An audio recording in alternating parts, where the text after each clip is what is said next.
जय हिंद दोस्तों आखिर इजराइल और फ़िलिस्तीन में कौन सही है? क्यों वहाँ पे इतने बेगुनाहों की जान जा रही है? और भारत में इतना माहौल गर्म क्यों है? क्यों इजराइल और फ़िलिस्तीन को लेकर इतनी बात हो रही है? पूरी दुनिया में हलचल क्यों है?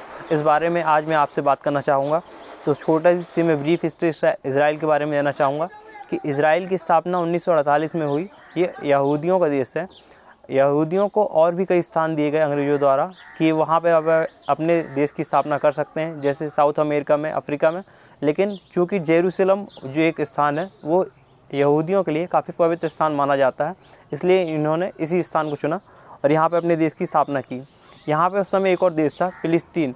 फ़िलिस्तीन जो देश है दोस्तों, धीरे धीरे इजराइल ने फ़िलिस्तीन की जो टेरिटरी, जो भी उनका एरिया है, उनको कैप्चर करना शुरू किया और धीरे धीरे इजराइल का विस्तार होना शुरू हुआ। फिर धीरे धीरे कंडीशन ये आ गई कि आज बहुत बड़े क्षेत्र में इजराइल ही है और फ़िलिस्तीन बहुत सिकुड़ गया है। अब वहाँ पे फ़िलिस्तीन को जो एक राष्ट्र के रूप में स्थापना कराना चाहते हैं, एक देश के रूप में, तो वहाँ पे दो ग्रुप हैं, एक है हमास, एक है फ़तह। जो हमास है वो वायलेंस में बिलीव करता है। ये लड़ झगड़ के, जो भी मुठभेड़ से या युद्ध करके, इजराइल से युद्ध करके ये सत्ता हथियाना चाहते हैं, यानी कि ये सत्ता में काबिज होना चाहते हैं, अपने देश की स्थापना करना चाहते हैं। और जो भी आप देख रहे हैं अभी हिंसा में जो भी इन्वॉल्व है जो ग्रुप, वो हमास ही है। एक और ग्रुप है फ़तह नाम से। तो फ़तह जो ग्रुप है ये बातचीत के माध्यम से और बीच का रास्ता निकालना चाहता है। फ़तह ये है। तो हमास और फ़तह में दो ग्रुप हैं, आपको मैंने ये बता दिया। अब इसके बाद इजराइल में ऐसा ये क्यों हो रहा अचानक से? तो एक और चीज़ मैं आपको बताना चाहूँगा कि बेंजामिन नेतन्याहू जो वहाँ के प्राइम मिनिस्टर हैं इजराइल के, तो इन पे करप्शन के कई सारे चार्जेस हैं और उनको जो प्राइम मिनिस्टर रहते हुए काफ़ी टाइम हो गया, बट इनकी अभी भी जो गवर्नमेंट है पूर्ण बहुमत की सरकार नहीं है। और अभी जो मेन रीज़न है, इसके साथ साथ एक ये जो अंदर की बात है वो ये कि ये जो भी अपनी गवर्नमेंट है उसको स्टेबल करना चाहते हैं और पूर्ण बहुमत में आना चाहते हैं। और इसके साथ साथ जो फार राइटिस्ट यहूदी ग्रुप है और जो यहूदी में भी अपनी पेंट बनाना चाहते हैं एक, इसलिए हमें जो सत्ता संघर्ष जो है, जो भी युद्ध की स्थिति बन के आ गई है हमारे सामने फ़िलिस्तीन और इजराइल में, इसलिए हमें कुछ देखने को मिल रही है। और रही हमास की बात, तो हमास के अंदर भी इंटरनल कॉन्फ्लिक्ट है। वहाँ के जो लीडर्स हैं हमास ग्रुप के, वो भी आपस में जो पावर है उसके लिए संघर्ष कर रहे हैं, इसलिए ऐसी कंडीशन हमें देखने को मिली है।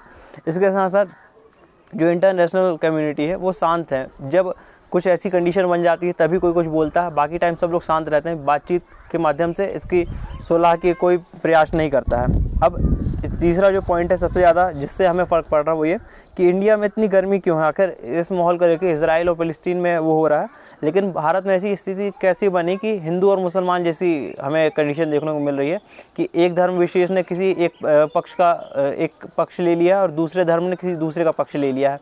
तो मैं ये कहना चाहूँगा कि इंडिया में इसका जो मेन रीज़न वो तो एक है पोलराइजेशन कराने के लिए, कि इससे जो सोसाइटी में डिवाइड बढ़ेगा। और जो प्रेजेंट में जो अभी कंडीशन है, जो सेंट्रल गवर्नमेंट बाकी जो भी आप गवर्नमेंट देख रहे हैं कि इनकी जो पॉपुलैरिटी है वो लगातार कम हो रही है, उस पॉपुलैरिटी को एक तो रोकना है। और दूसरी चीज़ ये, जो अगर पोलराइजेशन होता है इंडियन सोसाइटी में तो इसका फ़ायदा पॉलिटिकल, कई सारी पॉलिटिकल पार्टी में, किसी का नाम नहीं लेना चाहूँगा, ना ही मैं किसी के अगेंस्ट हूँ ना ही किसी के साथ, उसका फ़ायदा आप सीधा सीधा देखेंगे इलेक्शन में मिलता है। इसका एक तो ये फ़ायदा है। उसके साथ साथ अगर अभी मतलब इस मुद्दे को उछाला जाता है जो भी इंडिया में है या जो भी दूसरे देश में हमको देखने को मिल रहा है, इंडिया में तो इसका इसलिए भी है, जो भी कोविड में हमारे से लापरवाही हुई, जो भी हमारा सिस्टम फेल कर गया, उससे लोगों का ध्यान बटे। और जो फायर राइटिस्ट ग्रुप है हमारे इंडिया में भी और जो उसके सपोर्टर्स हैं वो इस मुद्दे को ज़्यादा से ज़्यादा उछाल रहे हैं। और इसके साथ साथ एक जो दूसरा ग्रुप है वो इसको एक अपने ऊपर हमले के तरीके से ले रहा है और इसको जो दूसरे पक्ष का ले लिया है सपोर्ट, दूसरे पक्ष को पूरी तरह वो सपोर्ट कर रहे हैं। और उसमें वो एक बहुत बुरी कंडीशन हमारे यहाँ बन गई है जो इंडिया का सेकुलरिज्म है। इस टाइम हमें कहना चाहिए कि जो भी हम देखते हैं ट्विटर में एक दूसरे को लोग गाली देने पर मादा है, एक कोई पूरा मतलब कुछ जाने ही लोग एक दूसरे को पिक्चर शेयर कर रहे हैं, कोई यहाँ की कौन सही है कौन गलत है। तो इस पर मैं आपको बस इतना ही कहना चाहूँगा दोस्तों, जो भी ये सत्ता संघर्ष है इसका समाधान तो बातचीत से निकलेगा, लेकिन अभी जो भी कंडीशन बनी है उस बीच में आम आदमी मर रहा है। आम आदमी के जो भी मुद्दे हैं, चाहे इजराइल में लोगों को जान गंवानी पड़ी, चाहे फ़िलिस्तीन में, वहाँ पे बहुत सारे मासूम हैं, उनको अपनी जान गंवानी पड़ रही है। और इसके साथ जो हमारे देश में फ़र्क पड़ रहा है वो तो लॉन्ग टर्म में हमको घाटा होता ही है इसका, कि जो हमारी जो भी इमेज है इंटरनेशनल कम्युनिटी में, या जो भी हमारे देश का सेकुलरिज्म जो बेसिक प्रिंसिपल है वो, और जो भी हम लोग के बेसिक जो भी मुद्दे होने चाहिए उससे हमारा ध्यान भटक जाता है, चाहे वो एजुकेशन हो, चाहे वो एम्प्लॉयमेंट की बात हो, चाहे वो हॉस्पिटल्स की बात हो या किसी और चीज़ पे।